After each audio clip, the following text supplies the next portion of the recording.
from the workshop of EssentiaWhipsWorks, who proudly present EssentiaWhips.co.uk, EssentiaFloggers.co.uk and also EssentiaNylonWhips.co.uk, a library of learning and reference and a collection for you to enjoy. Hi, welcome back to the Essentia Workshop. Little video today for a guy over on the Whipmaker's Hook called Sean Davis. I've been having a little chat with Sean in private messaging and talking about sinew and tape in relation to nylon whips.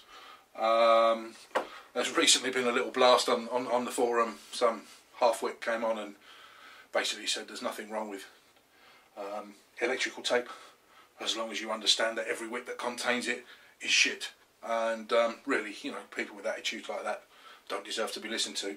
So I'm going to do a little video today on how I use the tape, why I use it, why I think it's a good thing. And at no point will I tell you that it's the one true way. I will, as always, tell you to try it that way, see what you think, experiment, and that ultimately is what will make you into a good whip maker with your own designs, your own brands, your own types, and ultimately your own reputation, and hopefully your own order book that's full to the brim and overflowing. So there we go. That's what we're going to do. Yeah. So back to what we were talking about. I use electrical tape basically to compress. You know, when you plait with paracord, you've in effect in each diameter you've got two layers of paracord. And you know, ask anybody that waxes a whip, it ends up full of air, and that sort of bubbles when they drop it into the wax for those guys that wax whips. So it doesn't matter who you are, how long you've been doing it, or how tight you think you plait, you will not get all the air out of it. And what I do is I use the tape to compress it. If you press that quite hard, you can feel a little sponginess in it. And then I go over it with the sinew whilst it's compressed, which allows me to get the sinew on tighter, which will create a handle type foundation and give the whip some control. I mean, this is I use a kangaroo hide shot bag. There's no gimmicks there. I don't have a pole hidden up the side of it or anything to keep it straight. That's plaited pretty tight. That's pretty straight. But even so, there's still air within the paracord, and you know, you can feel a little give in it as you go along. So if we come back to the top of the whip, this is the sinew where I've tied the strings on, and I use a good quality electrical tape. I don't go to Poundland. I don't go to any cheap shop. I use a proper wholesale electrical goods place. I'm not going to mention any names because obviously whatever country you come from, you'll have your own. But I use good quality tape, and I use proper nylon paracord, not cheap Chinese import, and I try and keep everything quality right the way through. So I'm just going to come out basically a thumb. The end of the whip will actually be here. All this will get cut off at a later stage. So your end of your actual whip is here. I'm going to come out around about a thumb, and I'm going to put this on. Let's just show you.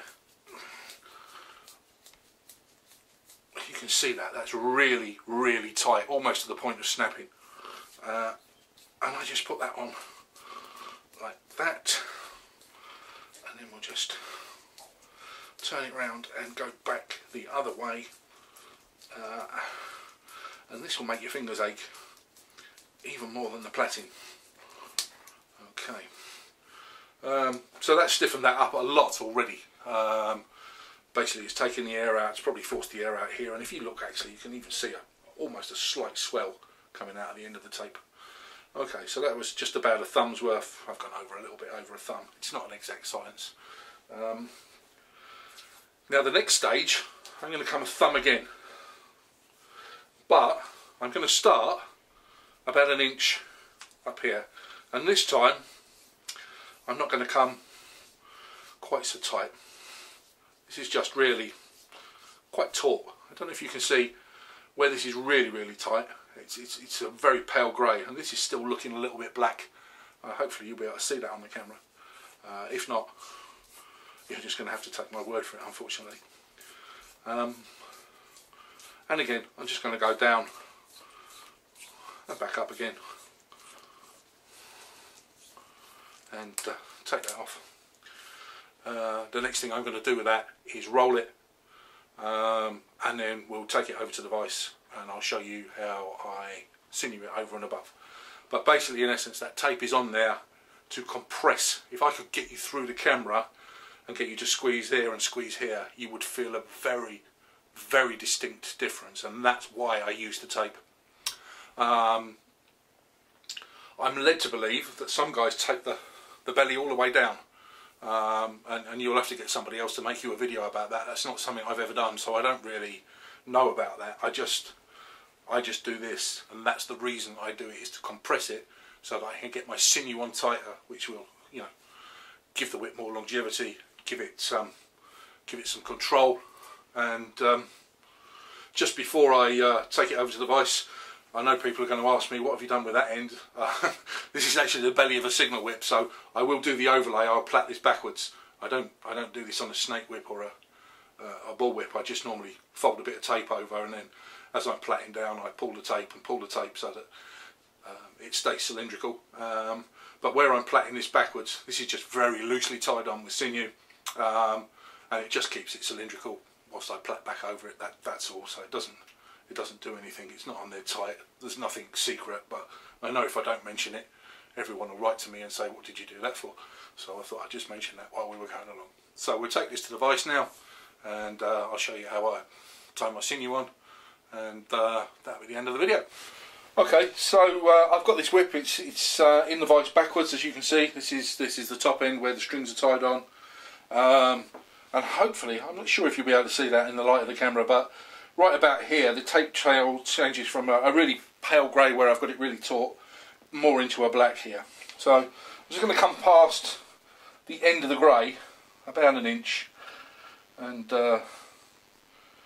if Miss Hollyoak is watching, this is my little dowel that I use, and I wrap a little bit of sinew around. So if you're watching, Miss Hollyoak, this is my doorknob. There's a lady whip maker in America who, when I posted a picture of this, said she tied hers to a doorknob, and that's how she got it as tight as she possibly get. And quite frankly, that's what the whole video is about. You know, experiment, come up with your own ways, and a doorknob is just as good as my bit of dowel. It might even be better, actually. I really ought to try a doorknob. But this is how I do it. This is how I've done it for many, many years. And this is the first bit. So I'm going to come down and up and down and up again, keeping it relatively close together. I'll try and keep my arm out of the way as much as I can so that you can see it. Certainly I will show you at each stage. And I'm pulling on that really, really tight. That's really, really tight.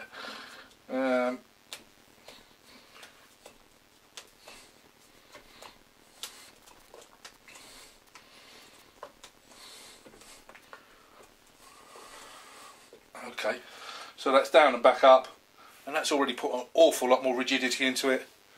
And this time I really will try and keep my arm out of the way, but I wanted to get this really taut. If you can see what I'm doing, I'm bringing that through, and then I put it in there like that, and as I come through I pull it really taut. I know I'm aware that I'm putting my arm in front of the camera, and I don't want you to think I'm hiding anything, but at the same time I've really got to get this tight, so I'm just trying to explain it as best I can that way. So back with the arm in front of the camera again, and here we go.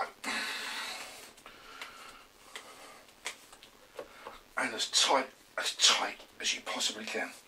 So you come to the end here. This is just another bit of sinew folded in half. And this is a trick that I learned off of Bernie Wojcicki from EM brand whips, and I think he's now called whipinfo.com as opposed to EM brand whips. But Bernie is an absolute legend in the world of whip making, and deservedly so. And this is just a little trick for tiny sinew off. So I've got that underneath there. I've gone over the top of it. And if we just hold that and pull that down through, can you see what's happening there? Watch. And that keeps that nice and taut and tight. Snip that off. I'm going to roll that, and then I'm going to show you the next bit. Right, okay, so this is now reversed. The start of the whip is actually in the vise. I've rolled this. This is solid and cylindrical. So just an inch above there. Just going to in the same way. Start, whoops, Daisy, there you go. That just shows you that it doesn't always go your own way, no matter how many years you've been doing it. He said. Now this time, you'll notice I haven't got my